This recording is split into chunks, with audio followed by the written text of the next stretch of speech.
Kaç zamandır senden haber almadım.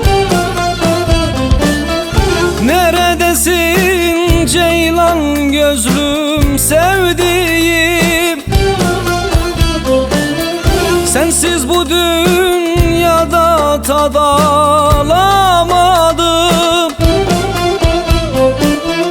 Darmadağın ve mutsuzum sevdiğim, sevdiğim, sevdiğim oy. Darmadağın ve mutsuzum sevdiğim, sevdiğim, sevdiğim oy.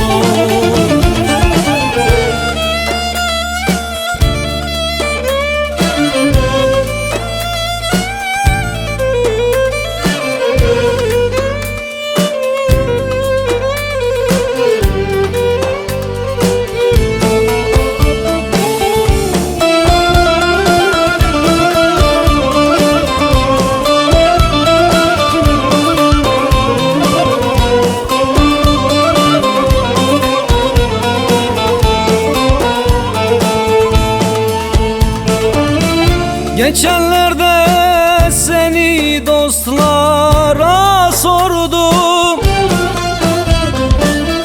Bir haberin alamadım, ne oldu? Sen kalbimde yanan bir ateşidin. Şimdi söndün, küle döndün sevdiğim, sevdiğim, sevdiğim oy. Şimdi söndün, küle döndün sevdiğim, sevdiğim.